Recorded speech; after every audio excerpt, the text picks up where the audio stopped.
In just about a minute, we're going to give participants 1 minute longer to enter the meeting room, and then we'll begin the presentation very shortly. Thank you.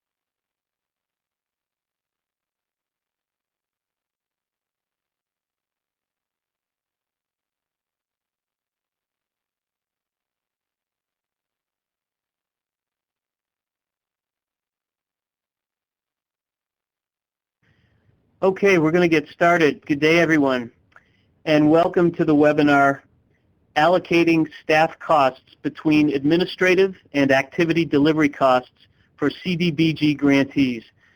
My name is John McGaugh, and I work at the National Center on Family Homelessness, a practice area of American Institutes for Research, and I'll be moderating today's webinar. I want to thank all of you for joining us today. Today's webinar features the following presenters, all from HUD. Steve Johnson is the Director of the CDBG Entitlement.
Gloria Coates is a CPD specialist in the CDBG Entitlement Program, and John Laswick is the Acting Deputy Director of the Entitlement Communities Division.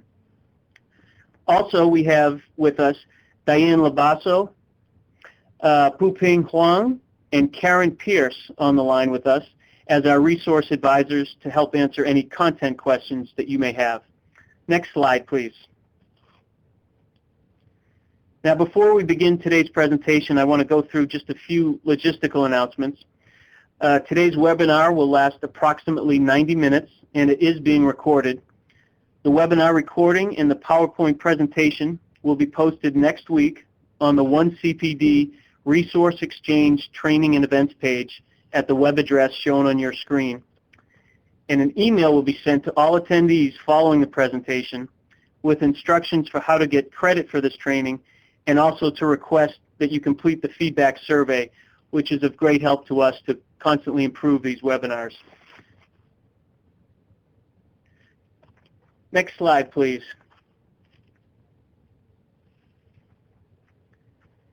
Now, given the large audience we have today, all attendees will remain on mute for the duration of the webcast. Also, due to audience size, there may be a slight delay in the advancement of slides. So if that happens, please bear with us.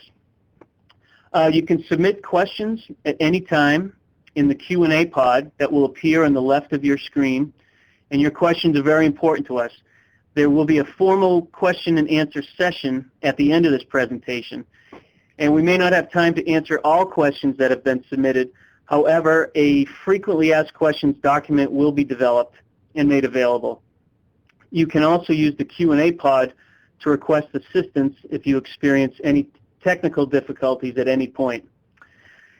And now, before we begin with our first presenter, we have a poll question that we'd like to put on the screen. If we could put the first poll question up.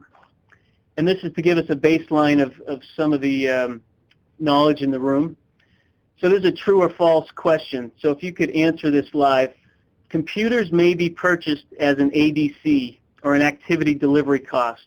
Is that true or false? And you can answer right on the screen. So we see how the scoring's going. I'll give you just another couple seconds. Looks like it's barely tilting to true. And the answer is true. The purchase of computers that are necessary for the activity being carried out, for example, training on Microsoft programs as part of a job training, those are eligible as an ADC of that activity. And I think Gloria later in the presentation is going to speak to that. But with that, thank you for your weighing in. I'd like to hand it over to our first presenter, Steve. And Steve, over to you. Thank you very much, John, and thank you everyone for joining us today. We hope this is informative for you. The things we are going to cover in today's presentation are defining and differentiating program administrative costs as opposed to activity delivery costs. We are using these terms more officially now to help differentiate between them. We will talk about when and how you can charge program administrative costs or activity delivery costs for other programs to the CDBG program. We will talk about costs of preparing your consolidated plan and your annual performance report and environmental review costs. Gloria will also talk a little bit about what do you do when you have what we call discontinued activities or terminated activities, where you spend some preliminary activity delivery costs, but then the activity does not go forward. We will talk a little bit about how you actually comply with the 20% cap on planning and program administrative costs, which is the annual request that you have to make. We will also wrap up with talking about some special considerations for urban counties. And that's important because it's important to realize sort of where this notice even came from and why it came to be. We have to agree, this was a long overdue notice, and it also had a pretty long gestation period. It really started some years ago when we in HUD headquarters got some questions from one of our field offices. They had monitored a particular urban county, and they made some findings against that grantee concerning whether or not the county was appropriately charging certain expenses, pardon me, as activity delivery costs, given that the county spent all of their money by distributing it to the units of local government that made up the county. Along the way, as we started answering that, we also got a lot of questions in both from field offices and from grantees about when you could charge, pardon me, costs of administering other homeless programs and other consolidated plan programs to the CDBG program. We know of a number of cases where grantees either were already hitting the administrative cap for those other programs, or they were trying intentionally to use CDBG money to cover administrative costs to maximize dollars from those other programs going to actual service provisions. We got questions in sort of in the same time period about the ability to charge costs of the home program, both activity delivery costs and program administrative costs. So on top of those, we have to recognize some other important factors that have been going on in the last few years that affect the amount of money the grantees can spend on activity delivery costs, and even more so on program administrative costs. The last few years, we've watched the appropriation levels for the CDBG program slowly decline.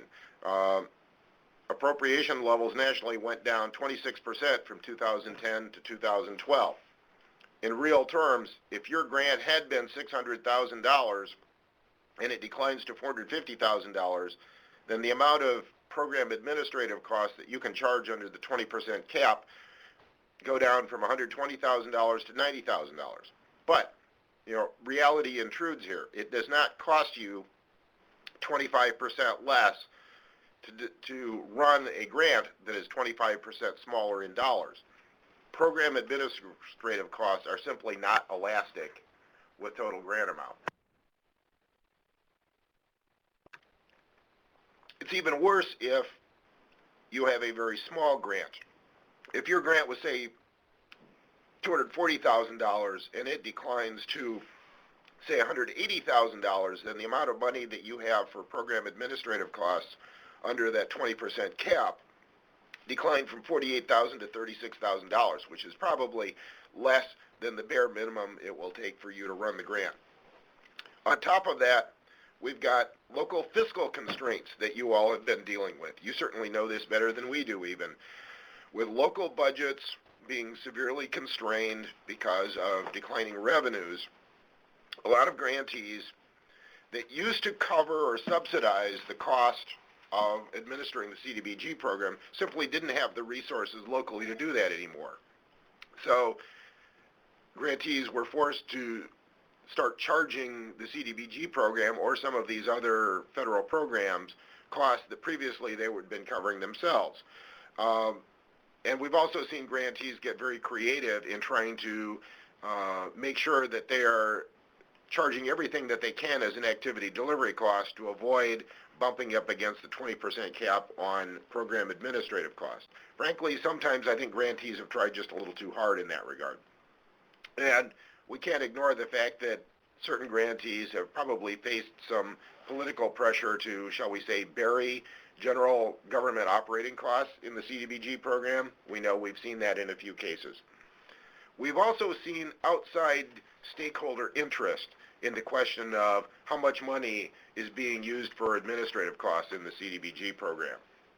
Congress has asked questions of us, asked for data. The U.S. General Accountability Office did a study of this several years ago, and we can't forget the fact that in 2012, the U.S. House budget proposal actually proposed to reduce that 20% cap on planning and administrative costs down to 10%. Fortunately, that did not pass. Many of you may also be aware of the Office of Inspector General Audit that was issued about 2.5 years ago about the CDBG program. It looked at IDIS data. We discovered a lot of activities that had expenditures, and then the activity was canceled with no net result coming out of those expenditures because nothing was completed. That has informed a lot of what we've said in the last couple of years about what you do about activity delivery costs for discontinued activities. One point that probably is not of great concern to most of you, but we have had questions, and that is, well, does this notice 13-07 apply to the state CDBG program? And if not, why not? At the lowest level, talking about activity delivery costs, it's probably possible to use this as interpretive guidance. However, states have fundamentally different statutory requirements. How the program operates is fundamentally different. States do not carry out activities directly. They are required to pass the funds to local governments. There are statutory differences in how the 20% cap on planning and administrative costs is even computed. So it would just be impossible to try and build the state program in to this notice given the fundamental differences. On your screen here you can see sort of a slideshow layout of some of the costs we're going to cover here. I am now going to turn the presentation over to Gloria Coates, who is one of the authors of this notice. John Laswick, who is also here today, was also one of the authors of this notice. Gloria will talk next about differentiating between activity delivery costs and program administrative costs, and then she will talk about when you can charge costs for other programs. And then I will be jumping back in talking about consolidated plan costs. So, Gloria? Thank you, Steve. Good morning, everyone. Generally, we're going to start off with a definition of what are activity delivery costs, also known as ADCs, versus program administration costs, also known as PACs. Activity delivery costs are simply the allowable costs that are incurred for implementing and carrying out CDBG-assisted activities. It may cover the cost of the staff that directly carries out the activity, in addition to equipment and supplies that are necessary for successful completion of the activity. Yeah, and I was just going to throw in here that these terms are somewhat HUD specific, but if you think about activity delivery costs in a more generic term, I think people call these project management costs a lot of times.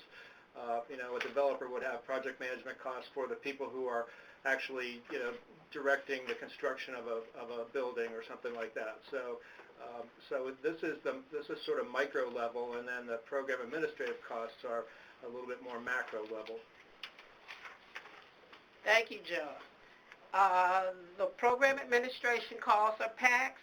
Those are costs for staff time and overhead costs for planning and general administration of the CDBG program as a whole. It covers the cost of planning activities, general management of the CDBG program, oversight, coordination, and implementation of the CDBG program. The regulations for program administration costs are found at 570-206, and it makes it a little more clear. It says the payment of reasonable administration costs and carrying charges related to the planning and execution of community development activities that are assisted in whole or in part with CDBG funds, and where applicable, housing activities. But does not include the staff and overhead costs directly related to carrying out these activities eligible under 570-201 through 204, since those costs are eligible as part of such activities, or ADCs. ADCs are the allowable costs, as stated earlier, incurred for implementing and carrying out specific eligible CDBG activities. They must be allocable to a CDBG-assisted activity or an activity that is CDBG eligible, meets a national objective, and other CDBG program requirements must be met as well, which are found in 570-200 of the regulations. They are eligible ADCs as part of the cost of carrying out CDBG-assisted activities found at 570-201 through 204 of the regulations. Some brief examples of activity delivery costs of the CDBG program that may be paid with CDBG funds: salaries of employees for the time devoted to implementing and carrying out specific eligible CDBG-assisted activities, such as public services, rehabilitation of public facilities and improvements, or housing rehabilitation.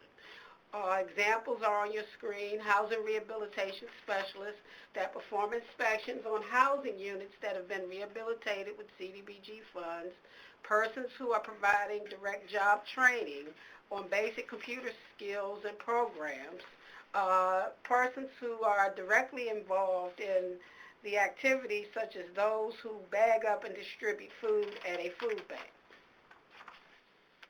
Also, the cost of materials that are acquired, consumed, or expended by the staff in carrying out that eligible CDBG-assisted activity. For example, uniforms for code enforcement staff working in eligible areas.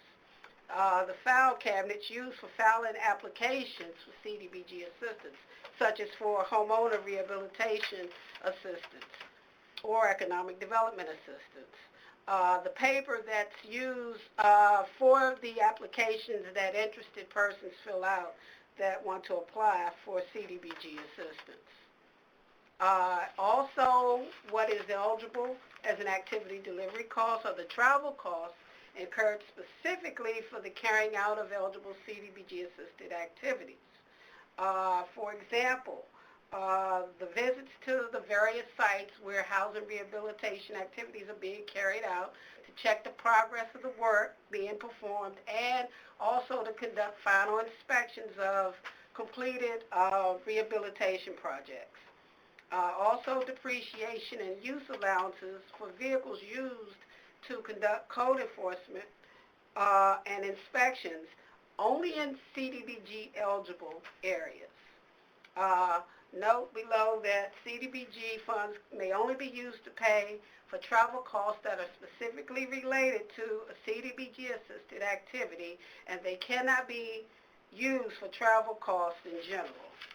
And there are more examples listed at the end of this presentation. They're kind of too numerous to mention in words, but you'll have that as a resource towards the end of the PowerPoint. Thank you. What are program administration costs?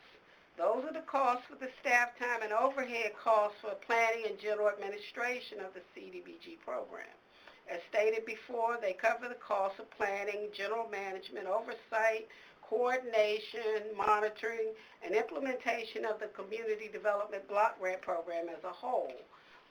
Eligible planning and administration costs may be found in our regulations at 24 CFR 570-205 for planning and 570-206 for general administration. A few examples of program administration costs. They may be paid with CDBG funds. Leased office space for staff carrying out the CDBG program. The salaries of executive officers and staff with general program oversight responsibilities. These are usually your community development directors, your planners, and their administrative staff. The dissemination of education on fair housing is an eligible program administration cost.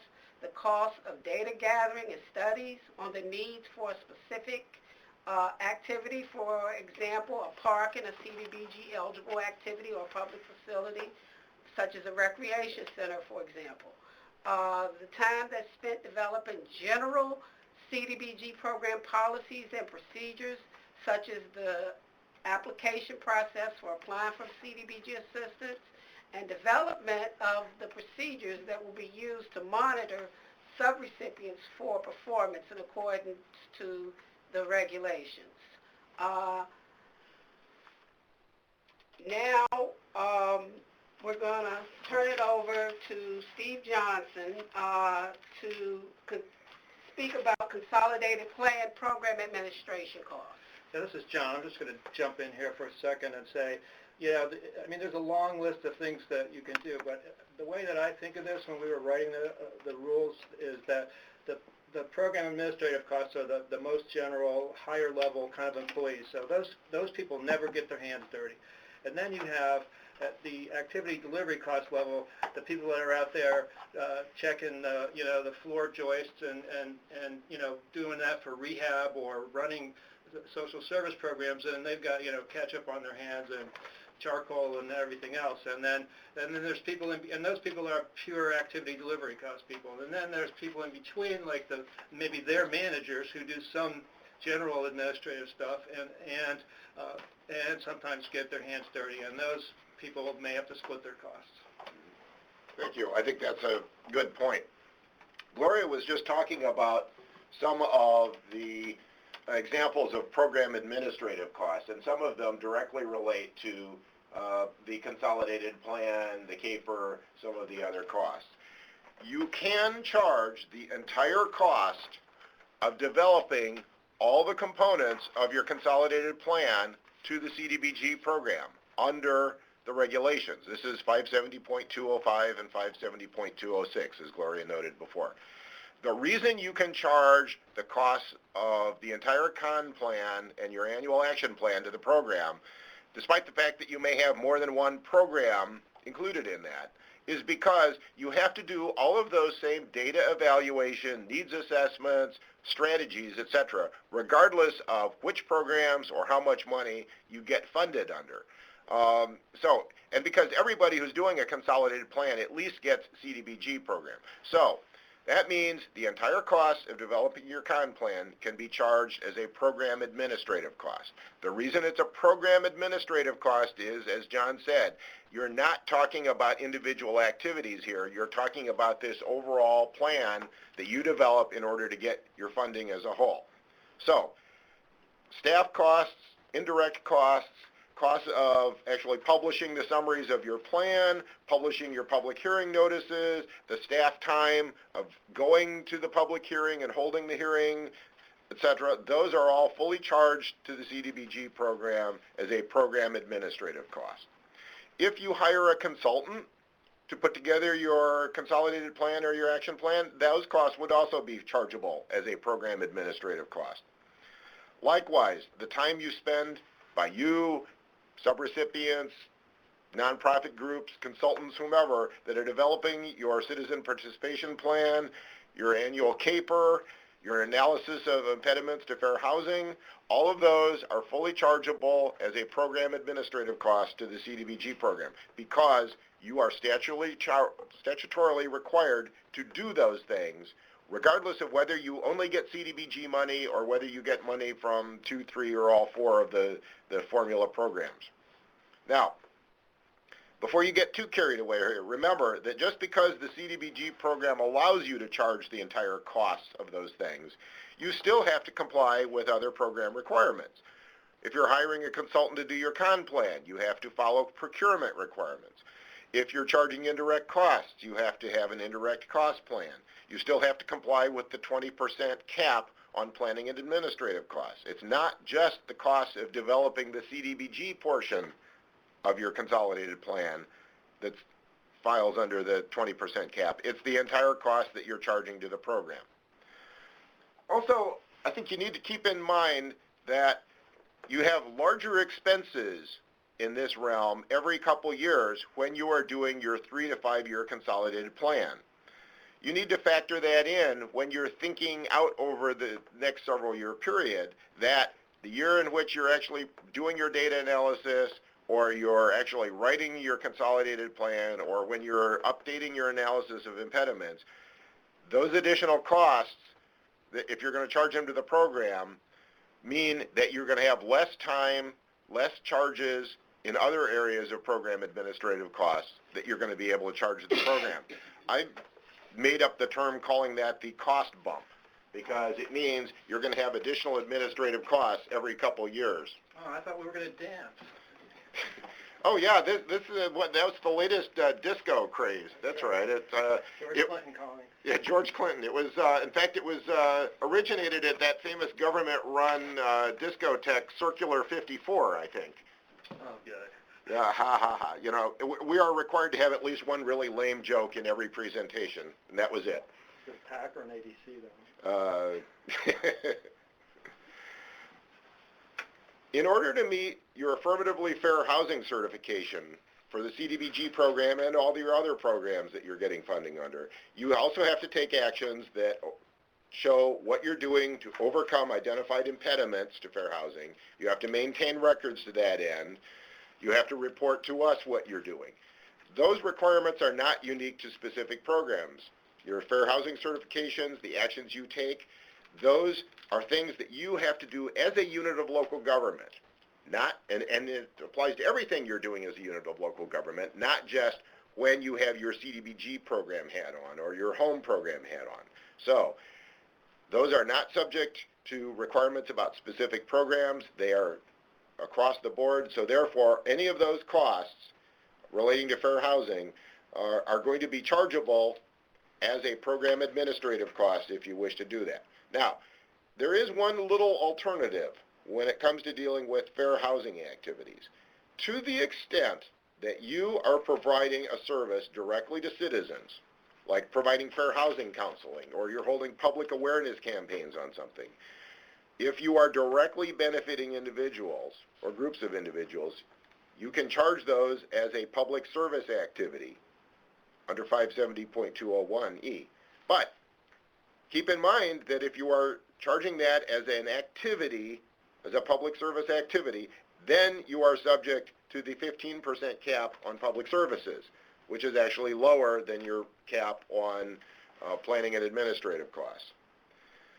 Now, there is a difference here. I've just talked about costs that you are charging for your con plan, your CAPER, your analysis of impediments as a whole, the cost of actually doing those documents.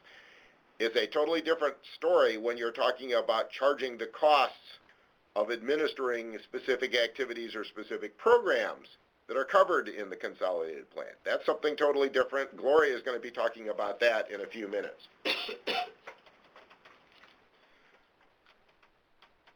closely related to this is when you can charge environmental review costs to the CDBG program, and are they program administrative costs or are they activity delivery costs?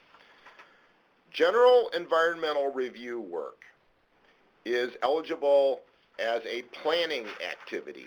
It's not a program administrative cost. Remember, the statute defines and makes eligible separately program administrative costs versus planning costs. So, general environmental work, design work, historic preservation work, general assessments, general remediation studies like a phase 1 environmental study are probably going to be planning costs. Activity-specific environmental review work, the cost necessary in essence to comply with doing a Part 58 review for a specific activity, specific assessments and clearance. Now those could be charged as a planning cost, and they are subject to the 20% cap. However, because you are doing those for a specific activity, they are also eligible as an activity delivery cost of that specific activity. So there's really no advantage to calling them a planning cost, providing that the activity actually gets completed. And again, remember, we are going to talk about what about discontinued activities later on. Whether or not a cost is most appropriately charged as an activity delivery cost or as a planning cost may depend a little bit on just how detailed, how site-specific, how activity-specific that work is. If you have a vacant parcel out by the freeway interchange and you're trying to figure out what would be the highest and best economic use for that site, that sort of a study or that sort of planning is going to be a planning cost. On the other hand, if you've got 3 development proposals in from 3 different hotel developers and you're trying to figure out and underwrite whether the Hilton, full-size Hilton hotel versus the 100-unit Comfort Inn versus the Motel 6 with the Wendy's on the outlot, which of those is going to be the best deal for you and is the most financially sound? Well, that's probably going to be an activity delivery cost, but now you're talking about a specific activity that you want to undertake. Now, as Gloria is about to tell you, activity delivery costs have to meet a national objective. Planning costs, program administrative costs do not have to meet a national objective. It is just sort of a given that they meet program requirements. So if no specific activity comes out of those costs, there's no accomplishments, you are going to have to recategorize those potentially after the fact as a planning cost or an activity delivery cost. That's what we're going to be talking about under discontinued activities. And again, you need to think about that in advance when you are plotting out how you're going to be complying with the 20% cap on planning and administrative costs. John, I think it's time for another poll question now, isn't it? Yes, it is. Thanks, Steve. Yep, here's our second poll question, another true or false question. And here's the statement: CDBG funds may be used to purchase office space for carrying out the CDBG program. If you could take a moment to give your best answer. I know the answer because it's right here in front of me. It was given to me. I'm cheating, but easy for me. So people are leaning towards true. The actual answer is false. CDBG funds may only be used to lease and not to purchase office space for carrying out the CDBG program. And you can look to 570.206 subsection A4 for details on that. Okay, thank you for responding, and with that we're going to hand it back over to Gloria. Okay, thank you, John, very much. We will now discuss charge and activity delivery costs for other consolidated plan formula programs to the CDBG program, which, as you know, the other formula programs are Home, ESG, and HOPWA.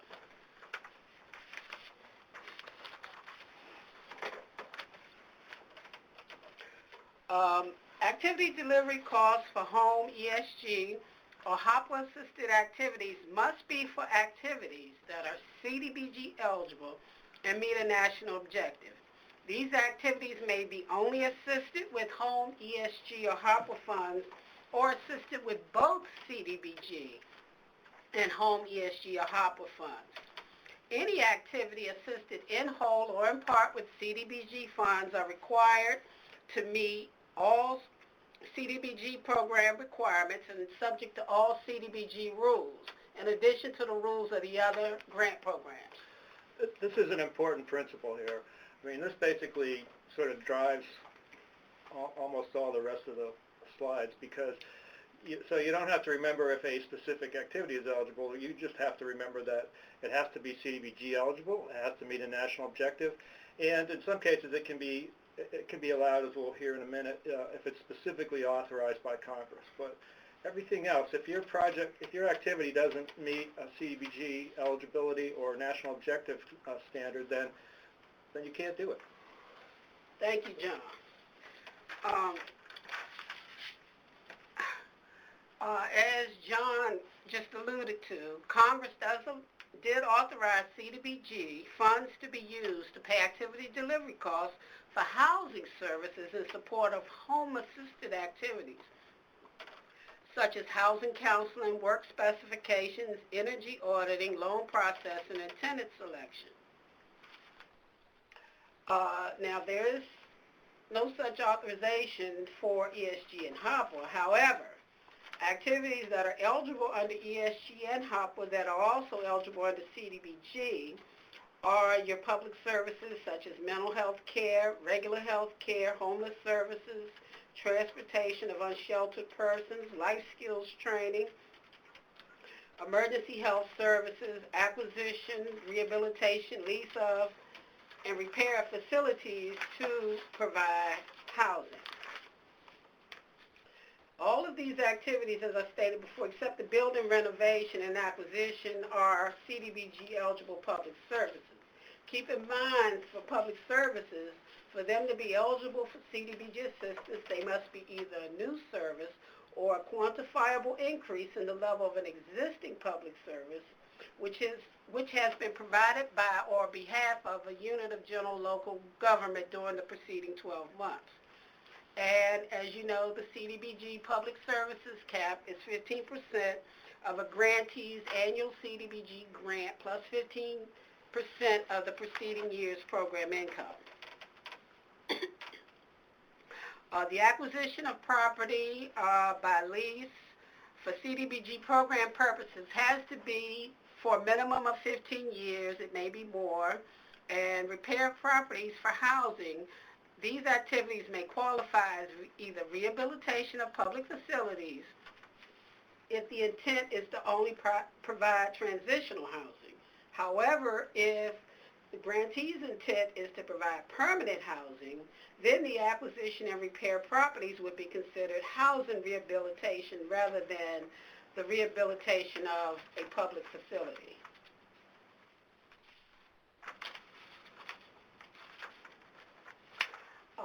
Activities that are ineligible under the CDBG program may not be paid with CDBG funds. ESG and HOPWA assisted activities such as payment of last month's rent, utility payments up for 2 years, short and medium-term rental assistance. I want to quantify that short-term in other programs usually means 6 months. These activities are not CDBG eligible, so CDBG funds may not be used to pay the activity delivery costs of these activities. Also, project or tenant-based rental assistance, new construction of single-room occupancy dwellings unless carried out by a qualified CBDO, short-term rent, mortgage, or utility payments that do not meet the criteria at 24 CFR 570-207B4, which is income payments. These are not CDBG eligible activities, therefore CDBG funds may not be used to pay activity delivery costs for these activities.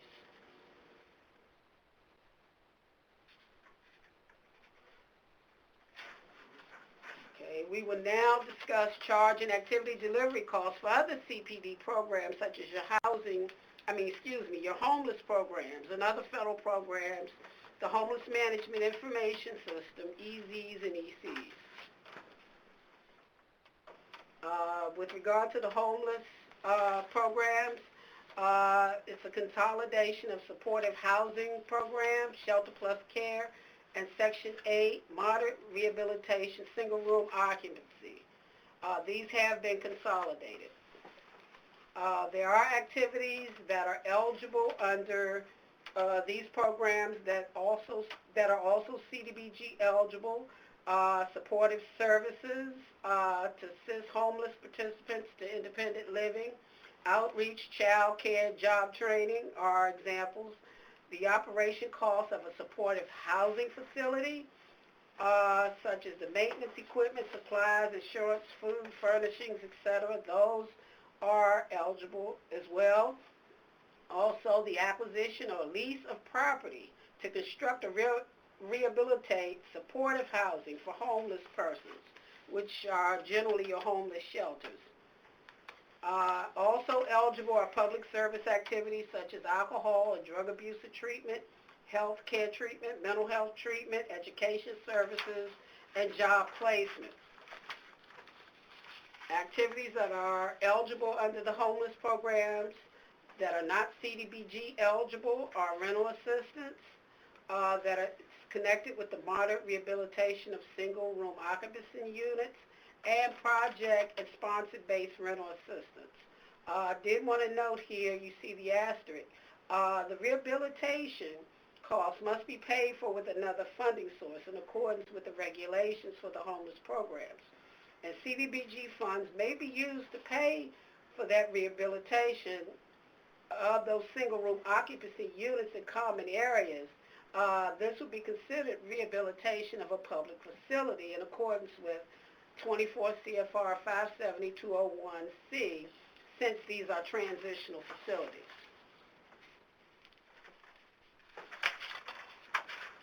With regard to the Homeless Management Information System, community development block grant funds may only be used to support the HMIS system only in these instances.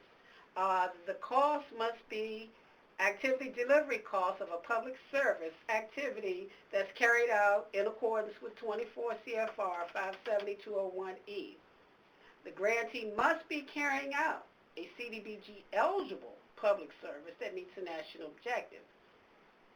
Examples of eligible CDBG costs would include staff time for using HMIS for client case management, for services being provided to homeless persons or relating to the operation of a homeless shelter.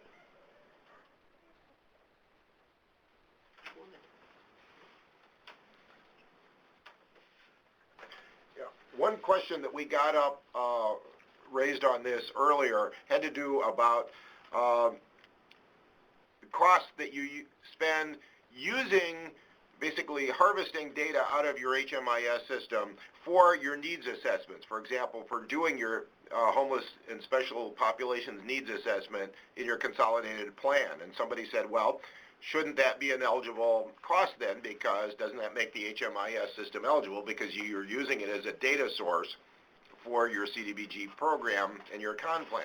Well, the time actually spent probably running the reports and analyzing that data, sure, you could charge that time, say an hour or two, whatever it is, as a program administrative cost. But the reason the HMIS system exists is not to develop data for your consolidated plan.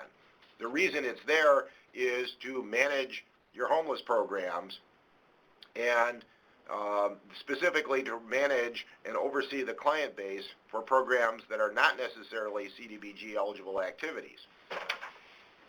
Thank you, Steve. With regard to the other CPD programs of EZs, ECs, and RCs, for your information, the EZ and RC designations have expired. However, there are currently 30 EZs that remain. There are eligible EZ activities that are also CDBG eligible, provided they meet a national objective. Assistance to businesses, the establishment and expansion of microenterprises, and also tied to that are the services such as job training, child care, and job-related counseling is also eligible. Public improvements such as water and sewer and street widening if they are impediments to one or more businesses that are located in the EZ. We will now discuss other federal programs. CDBG funds may be used to pay activity delivery costs for other federal programs, such as the Department of Agriculture's Child and Adult Care Food Program and Child Nutrition Programs, the School Lunch Program, the Department of Health and Human Services Head Start Program, and their Low-Income Home Energy Assistance Program. However, keep in mind that if activity delivery costs are to be charged to the CDBG program, these activities must be in the Consolidated Plan, Action Plan, or Amended Plan, be an eligible CDBG activity, meet a national objective, and meet all other CDBG program requirements, such as Davis-Bacon, environmental review, etc. And that's important because those other federal programs may have different requirements when it comes to environmental review or labor standards. Right. If you're putting CDBG money into it, you then have to follow the CDBG program, the HUD, labor standards and procurement and environmental review requirements. Right. John? So I was just going to point out that this is another restatement of the kind of the basic principle here. It has to be CDBG eligible, meet a national objective, and then comply with all other rules. And sometimes those can trip you up. You're up against a 15% public services cap, or you can't afford to pay Davis-Bacon, or whatever it might be. So that's the little. If you want to memorize something, that'd be it. Thank you, Steve, and thank you, John. The eligible activity delivery costs for these programs include public services, public facilities and improvement, housing rehabilitation, economic development, and assistance to micro enterprises. Some of the eligible costs include, they're not limited to, the salaries of drivers that conduct street outreach, to gather persons to take to homeless shelters, providing transportation services, healthcare workers, job trainers, mental health counselors, rental and space in buildings for the provision of public services such as the mental health care and regular health care, the materials that will be needed for job training such as computers, pens, papers, etc., and other items that may be needed to provide a job training skill. And I think it's worth noting here that you may be doing a public service activity that is almost all activity delivery costs, because it's a staff-intensive kind of program like these ones that are listed here. I mean, this is the service, and these are the people doing it, compared to, let's say, doing housing rehab, where you have a housing inspector and then you have the rehab itself, the sort of those hard costs. In the case of public services and maybe a couple other activities, you may be looking at all activity delivery costs. Not that it really matters, because it's part of the activity. So, but just in terms of understanding the distinction. Thank you, John. We will now talk about charge and program administration costs for other consolidated formula programs to the CDBG program. As you know, CDBG funds may be used to pay program administration costs for the home program. This is authorized by the Housing and Community Development Act. The authority also covers overall management and administration costs for the implementation of home activities that are not eligible under the CDBG program, such as tenant-based rental assistance and new housing construction. With regard to ESG and HOPWA, the same statutory allowance is not there for these programs. Therefore, CDBG funds may not be used to pay the cost of the administration and management of ESG and HOPWA, nor the salary of a staff person in a general administrative position that works only on the administration of the ESG or administration of the HOPWA program. However, there are exceptions. CDBG funds may be used for staff administration costs that are associated with eligible ESG and HOPWA activities that are also CDBG eligible, such as homeless services, health screening, job training, health care. If these activities carried out are CDBG eligible, as stated before, and they have to meet all CDBG program requirements. And those are the cross-cutting requirements we mentioned earlier. I want to point out, though, if a staff person spends most of their time administering the CDBG program and only a small part of his or her time carrying out general administrative functions for the ESG or HOPWA programs, CDBG funds may be used to pay his or her salary for the administrative staff time that's allocable to the CDBG program and for administration of only CDBG-eligible ESG and HOPWA activities.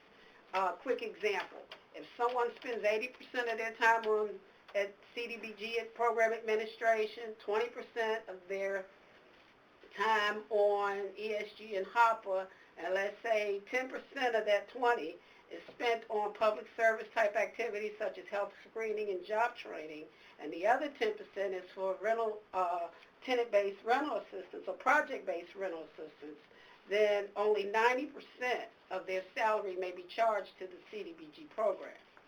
And it's always worth remembering as we're talking about this, you have to have time records to demonstrate that.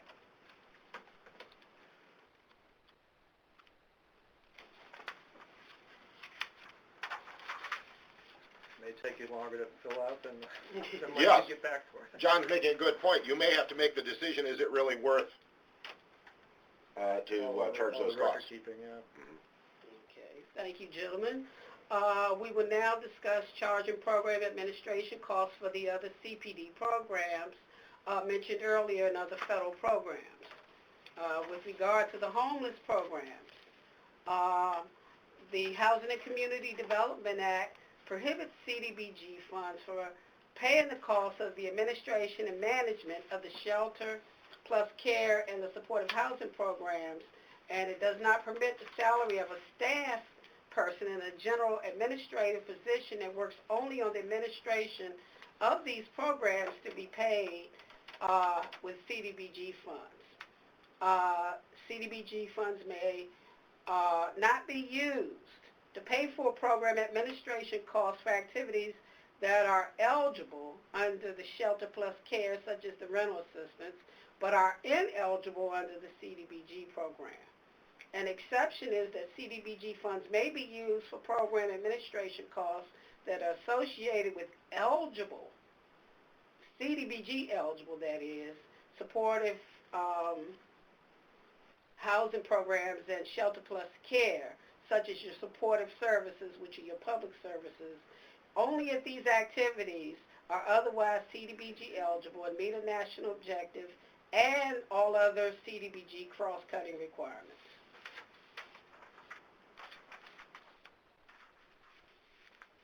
With regard to program administration costs for HMIS, CDBG funds may not be used to pay for the administration of the Homeless Management Information System because CDBG funds may not be used to pay the general administrative costs of the ESG program or any other homeless programs under the authority of 24 CFR 57206.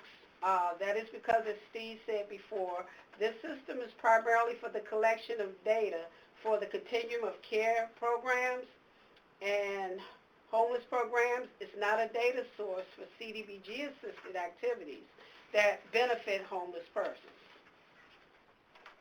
With regard to your EZs, ECs, and RCs, the statute does allow for CDBG funds to be used to pay planning and administration costs for the overall administration of a federally designated EZ or EC.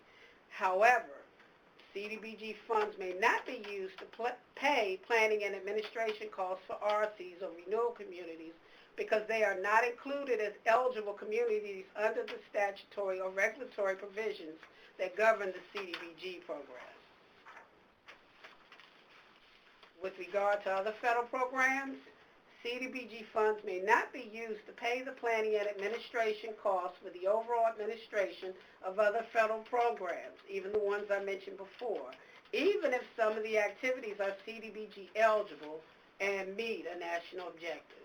We're talking about non-HUD programs here, right? Yes, yes, such as Health and Human Services programs that I mentioned before. Yeah. And it's also worth pointing out here, you need to be mindful of the fact that the OMB Circular A87, cost reasonableness and allowability, has the general proviso that costs that are chargeable to one federal program shall not be charged to another federal program. The way we get around that when we're talking about activity delivery costs particularly here is because those were eligible activities in the CDBG program, and thus by using your money on activity delivery costs, you are now making it a CDBG eligible activity, a CDBG assisted activity. But the general rule, and of course there's lots of exceptions as Gloria has already pointed out to you, the general rule is no, you can't charge costs of other programs to CDBG or those other programs. You have to keep them separate. Yes, program administrative costs. ADCs are okay if it's eligible and it's a national objective, and you play by all the other rules. Precisely. Well put, John. Okay, Gloria. Thank you, gentlemen. We will now discuss activity delivery costs that are incurred for discontinued or terminated activities. And these are, when we say that, we mean activities where you start an activity and then it never gets completed. You, for some reason, it's going to cost too much, or, you run into some obstacle, and so you just say, oh, never mind, we're going to drop that activity. So it's not about Arnold Schwarzenegger then? No, that doesn't have anything to do with the Terminator. Grantees have two options with regard to activity delivery costs that are incurred for discontinued and terminated activities. One, they may charge these activity delivery costs as program administration costs only if the 20% planning and administrative cap will not be exceeded. That's crucial. Or they can elect to repay to their CDBG line of credit or program account the amount that was spent for the ADCs. Repayment to the line of credit or program account will depend on the year in which these funds were actually drawn down. I just want to point out that NSP looks at that a little bit differently because we have a smaller list of eligible activities. So for those of you wearing both of those hats, this is a little bit different than the way the rule has been applied for NSP. Yeah. And the reason, as John has pointed out in some of his comments throughout here, is you can only charge activity delivery costs where there's actually an activity. It has to meet a national objective. Therefore, there have to be beneficiaries in order to meet a national objective. If the activity never gets completed, there's no beneficiaries, there's no accomplishment, therefore no national objective is met. Therefore, you can't charge activity delivery costs to it. You would have to retroactively make them program administrative costs. You haven't delivered. You haven't delivered. Yes, well put. I think it's time for another poll, isn't it, John? I think it is. I think you're right. Yes, this is our third poll question and our last one in the webinar. So here's a scenario for you to consider. Consider a grantee X, which is amending its action plan to add an activity. Making the amendment, publishing it, and submitting it to HUD is considered which type of staff cost? Program administrative cost, activity delivery cost? And I see people voting.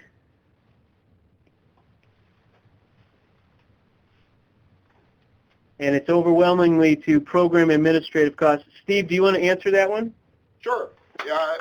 Give yourself a round of applause if you said it's a program administrative cost.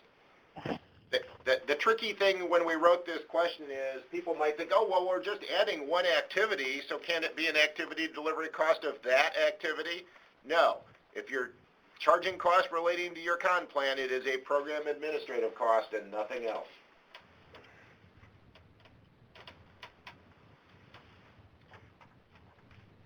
We're now going to sort of start circling back towards where we started from.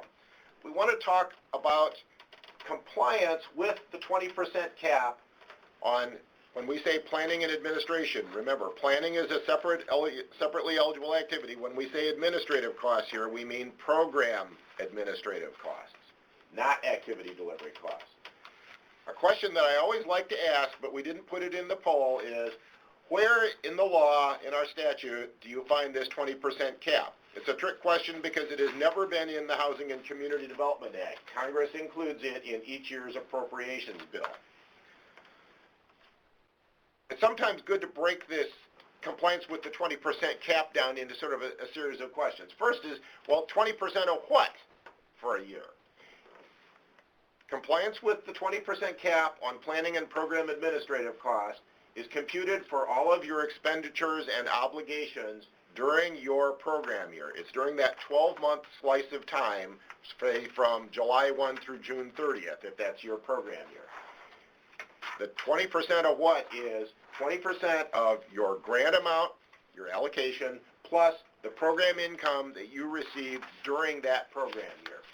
And it is based on everything you and all of your subrecipients do.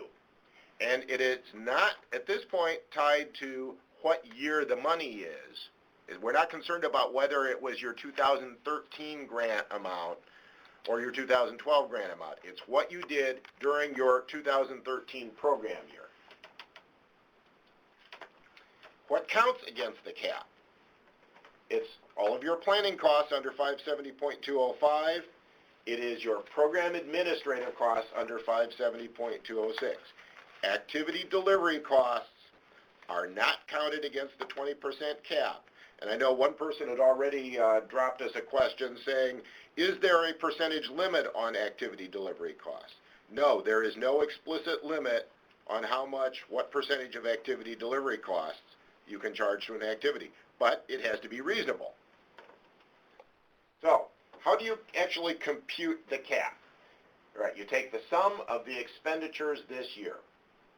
You subtract out unliquidated obligations as of the very end of your last program year. So if your program year is July 1 through June 30th, any unliquidated obligations that you had as of June 30th of last year, you subtract out. Then you add in all of the unliquidated obligations that you had at the end of this program year. Now, what is an unliquidated obligation to begin with? I'm not an accountant. I don't play one on TV. I try to put this in sort of a plain English term. It's an unliquidated obligation is an expense where you have incurred it. You have legally obligated yourself to pay for this, but you have not actually paid it out. Why does this even matter? Well, because under our regulations, compliance with the 20% cap is based on obligations during your program year. The regs actually say you shall not obligate more than an amount equal to 20% of your grant plus your program income. However, IDIS does not have you enter obligations into it. We get out of IDIS and out of your report expenditures and more accurately drawdowns, disbursements.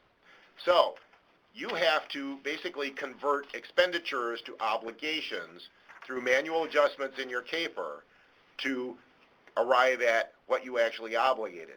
That's why you have to subtract out obligations from the end of last year and add in anything that was obligated but not expended this year. For example, let's say you choose to hire a consultant to update your analysis of impediments, which, by the way, would be, updating your AI would be a very good thing to do if you haven't done it in a few years.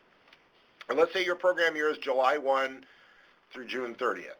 So on July 1, 2013, let's say on June 30th, 2013, you finally got City Council approval, and so you signed the contract with the consultant to update your AI.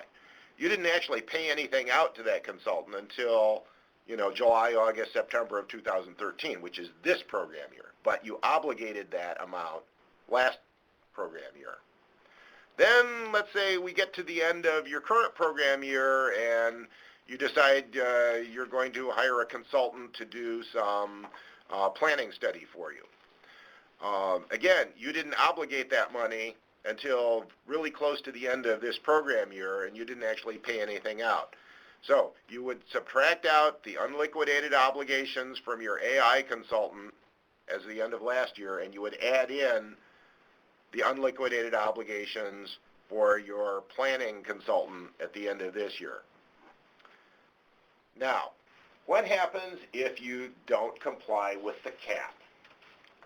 This is not a pleasant topic to talk about. Nobody likes to admit that sometimes they didn't get it right.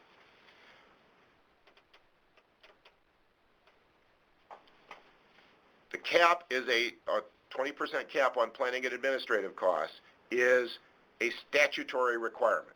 HUD cannot waive it. We can't make it go away. It is a statutory requirement. And as I said, Congress has shown a lot more interest in the question of administrative costs in the last couple of years than they did before. They're particularly wondering about how many grantees are actually complying with the cap. In past years, field offices could get away with rectifying a non-compliance situation by telling the grantee, all right, you over-obligated this year by $50,000, so to correct that, you will have to under-obligate by $50,000 next year to make up for that. As a result of a bunch of things, the congressional interest in this topic, the Office of Inspector General audit that we went through a couple years ago, realizing what we're dealing with here, we took sort of a second look at that. We reconsidered that here in headquarters. We talked to our attorneys, and we frankly decided we had been doing something that probably wasn't really allowable. There really is no statutory or regulatory basis to let somebody sort of under-obligate in a future year to make up for an over-obligation in the past year. So, last May, our Deputy Assistant Secretary, Yolanda Chavez, issued a memo to all grantees and field offices that says, henceforth, if you exceed your public service cap, or if you exceed your planning and administrative cost cap, the only acceptable corrective action is to reimburse your program for that amount. We cannot allow that anymore. And you cannot deal with some sort of averaging process here. If you go over in one year, you can't under-obligate or under-expend in the next year to make up for it. This is not like carrying an investment loss forward on some IRS tax form. Likewise, if you intentionally under-obligate, your policy is you're never going to go more than 18%. It's not like you get to bank that other 2% for some future year. You've got to meet the requirement for that 20% cap each year at its own time. And remember again that 3 to 5 year con plan cost bump that you got to factor in here. If you go over the cap because of your cost for developing your consolidated plan, I'm sorry, you're going to have to pay that back. Lastly, sort of bringing it all back home, urban counties, which is what, as I said at the beginning, sort of started this notice down the path to where it eventually came out. Urban counties, those of you who are an urban county or work with one, as you know, urban counties as grantees wear multiple hats. They are the grantee from HUD. They have a contract with HUD. A county may carry out activities directly. They may give some or all of the money to the units of local government that make up the county. The units of local government carry out those activities. And then the county performs the general management and oversight like a subrecipient. Now, when an urban county carries out an activity directly, there's really nothing different from anything else we've talked about here. The county has to make a distinction between its general program administrative costs and its activity delivery costs. But what do you do when the urban county is perhaps carrying out some activities itself and giving money to the units of local government? And then the units of local government carry out some activities, all right? Now there are going to be activity delivery costs that have to be rolled up into this program. Some of them are from the county itself, some of them are from the local governments. So the county has to make sure that they're matching those correctly and keeping track of those. And then there will be the program administrative costs of the county. If the county is carrying out some activities, they will have some general program administrative costs associated with those. And then when they are overseeing their units of local government, making sure that the local governments are following all the rules and getting the activities done, that's general management and oversight. That is a program administrative cost. And that's kind of where this issue came from to begin with.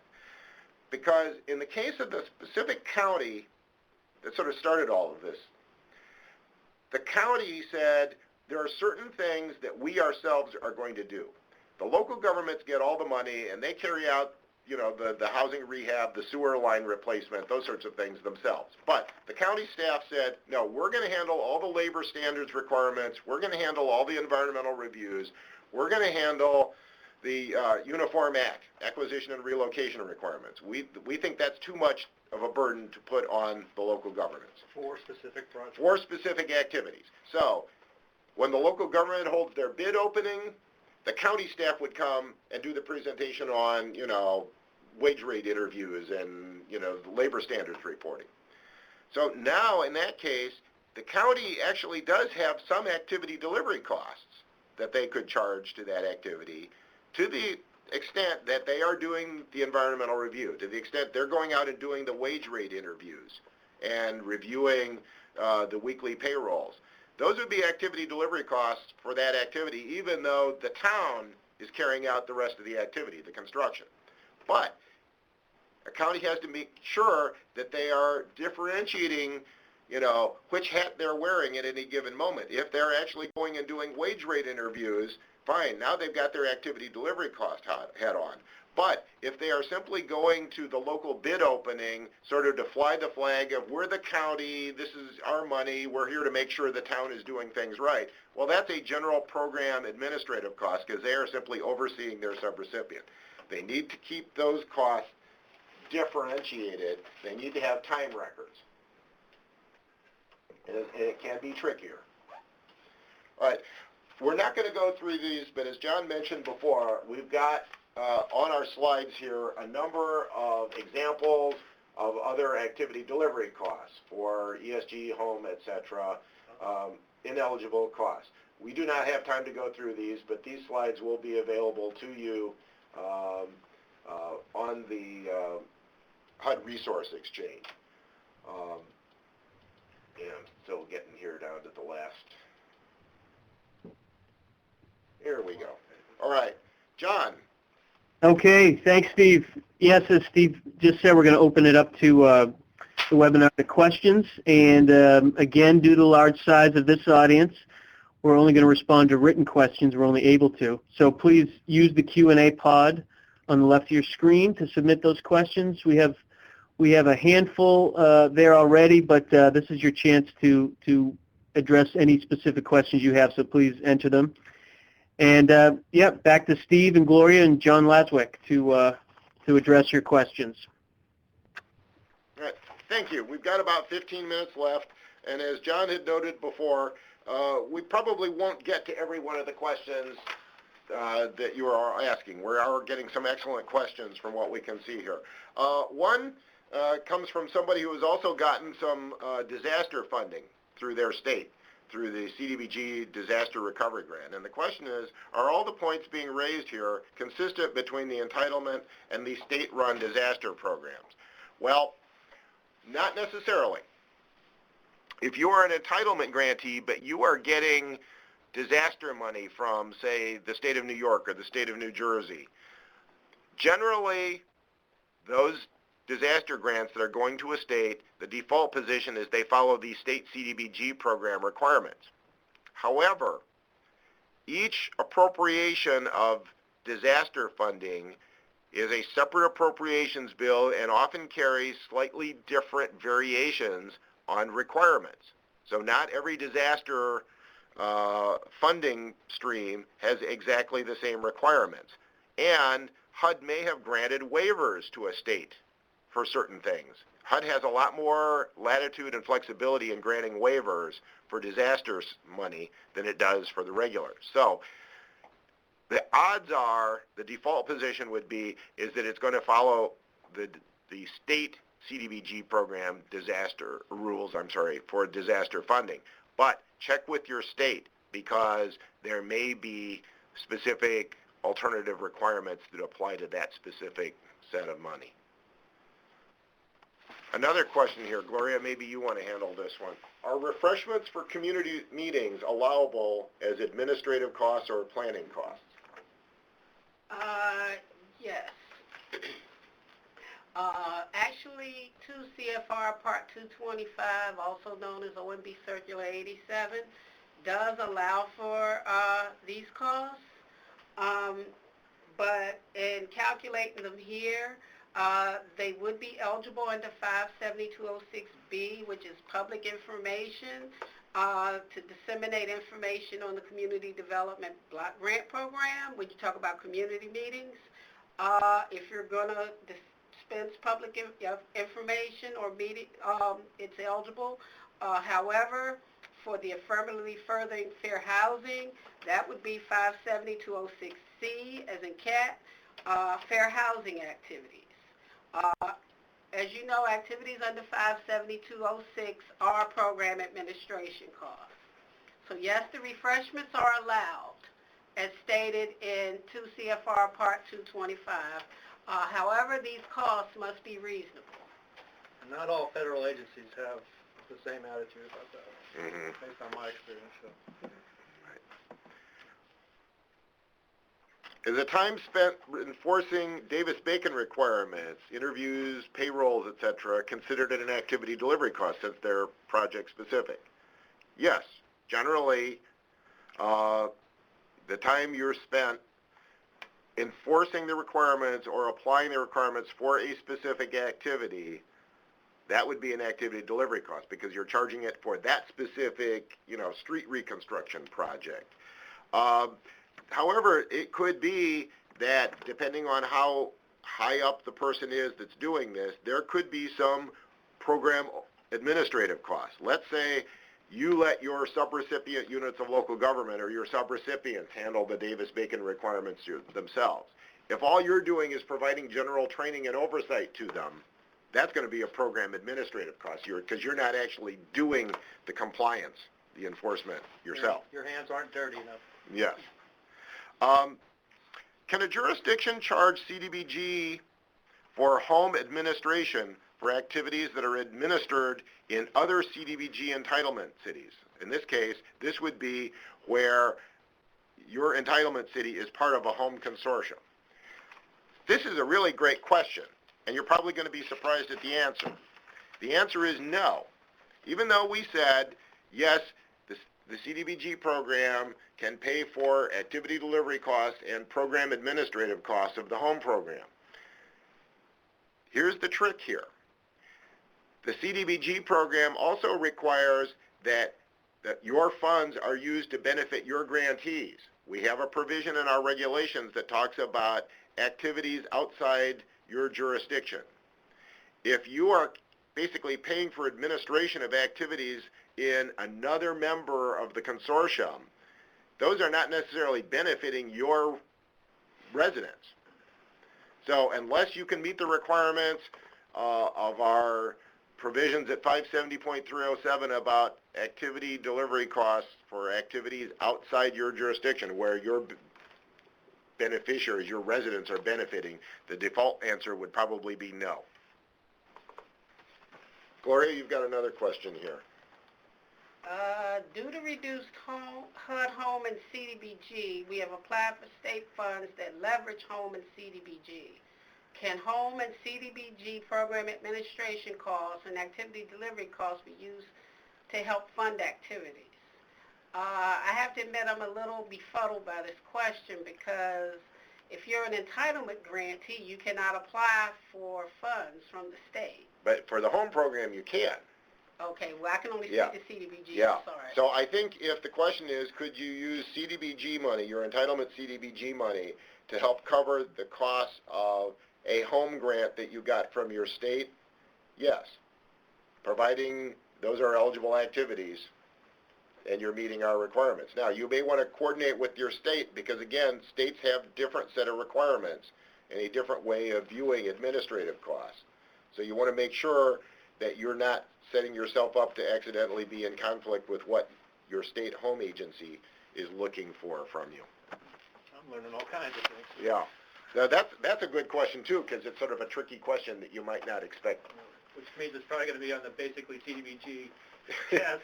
Yes, yeah, what John's not telling you is you will take all the really hardest questions here, and the next time we do a basically CDBG training or subrecipient monitoring training, we'll throw these questions back They at look you. so simple on the surface. Yeah.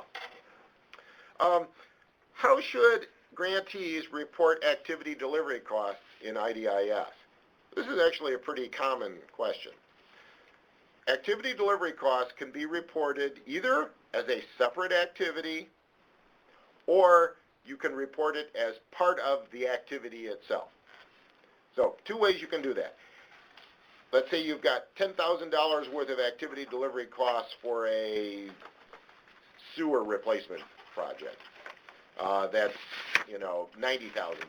Obviously, those are not realistic numbers in today's market. You could either set up one activity in IDIS for $100,000 for the sewer reconstruction activity. Or you could set up an activity of $90,000 for the sewer reconstruction hard costs, if you will, and then a separate activity under the same matrix code as sewer reconstruction activity delivery costs. What you want to do depends on the level of record keeping you want to maintain. We do not require separate costs and activities set up for activity delivery costs. If you want to keep track of them separately by setting them up each as a separate activity, you can do so. Keep in mind, though, what you cannot do is set up one separate activity in IDIS that covers, say, all of your public facilities, because those may be eligible under different activities. You can't sort of roll all of your public facilities activity delivery costs together into one, or all of your public services together into one.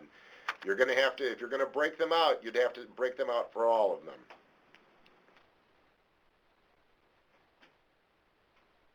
How do grantees document time spent on particular activities as opposed to the time spent on program administrative costs? It all comes down to record keeping. You're going to have to clearly document the time spent and the related charges devoted to implementing individual specific activities, and you're going to have to keep separate time records on your overall program administrative costs. Now, sometimes there are costs that are totally separate. They may not ever connect. But when you've got a smaller staff that's, staff are wearing many hats, the same person that's doing your bid openings on your sewer project is also has their hands in underwriting housing rehabilitation loans, and they're also writing the con plan. Well, now they've got activity delivery costs for two different kinds of activities, plus they've got program administrative costs. So you're going to have timesheets showing how that person's time is being spent out. If it's a matter of somebody who does only one thing, the executive director or the community development director, all they do is overall management and budgeting, well, it's a little simpler because all of their time is likely to be a program administrative cost. But you can default to program administrative costs on a person that's split. You can pay all, if you don't feel like keeping time cards for 27 different things that they do, they can all get paid by program administration subject to the 20% rather than splitting it all out. Yes. I mean, this is one of these cost-benefit things. There's a lot of smaller grantees out there who, one person does 9 different things, and it may not be cost-effective to track that individually. Mm-hmm. Gloria just got another question here. I don't know if she's ready. She's still... I got an Okay. interesting one John. here. Someone is pointing out that if we have to spend 75 minutes explaining this, maybe it's too complicated. And I would say it's not that complicated because as we kind of keep coming back to that basic principle, you can pay activity delivery costs and most program administrative costs for another program, another project or another program if it's CDBG eligible, if it meets a national objective and it meets all the other rules. That's not that complicated. We try to give you a lot of examples here today, and I'm sorry if they made it seem complicated, but I think at heart it's really not that complicated. And we're going to continue to, we have the memo, the policy notice out there, and we'll get some frequently asked questions out to hopefully simplify it even further. We're getting down near the end of our time. We probably only have about 2 minutes left. Gloria, here's 2 other questions. How detailed must time records be? This kind of relates to the question I answered a minute or so ago. Okay. With regard to persons that are administering the CDBG program as a whole, we're talking about program administration costs, the timesheets must show the amount of time that is spent daily administering the CDBG program and also time spent on the administration of other programs so that the appropriate amount of CDBG funds may be charged for that person's salary.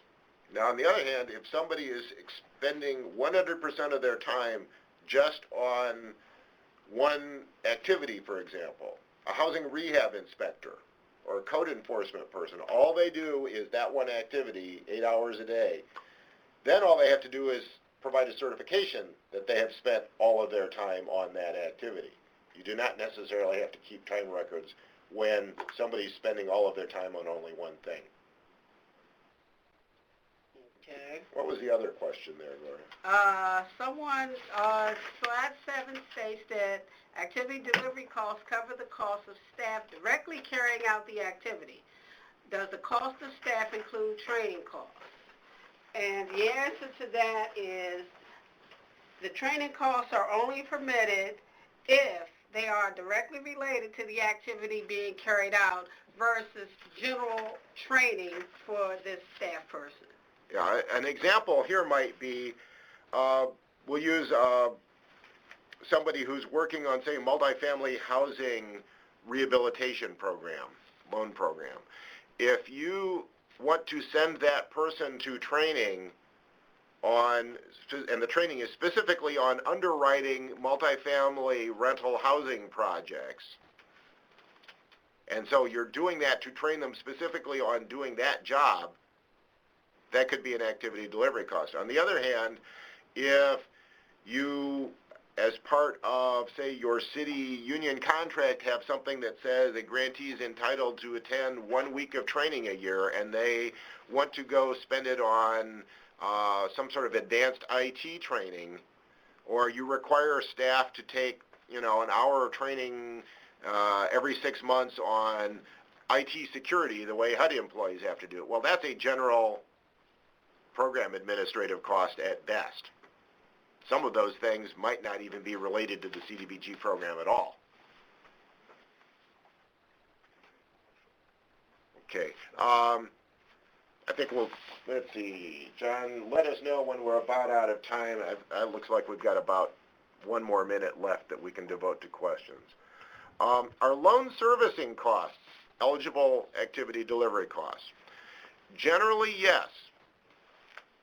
However, we also have sort of an interesting situation that the answer is yes, if this is a program that is being carried out as a revolving loan fund, where you make loans, the loan repayments come back in to pay for more of those same kinds of loans. Our general counsel's office has said in general, once you've carried out the activity, you've made the loan to the business has done its thing, created its job, collecting program income is no longer a part of that specific activity because you're not necessarily using that program income for that exact same activity. So if you've got sort of a one-shot activity and you're not doing any more of those, the cost of actually servicing that loan might end up being a program administrative cost. But most grantees, when they have loan programs, they have set it up as a revolving loan fund to begin with because the intent is for it to be somewhat self-sufficient. So in those cases, the answer would clearly be yes, because you're using the loan servicing as a way to generate the program income to carry out the next round of loans that you're going to make. Housing rehab, small business loans. That kind Sure. Could even be home ownership assistance activities, or in some cases, somebody might set up a social service that's like, tuition loans or down payment assistance or something. All right. I think we're out of time here. John, take it away. All right. Thank you, Steve. Yeah, we're right at 90 minutes. So thanks to Steve and Gloria for presenting, and to our resource advisors from HUD, Diane, Puping, John, and Karen, for today's presentation.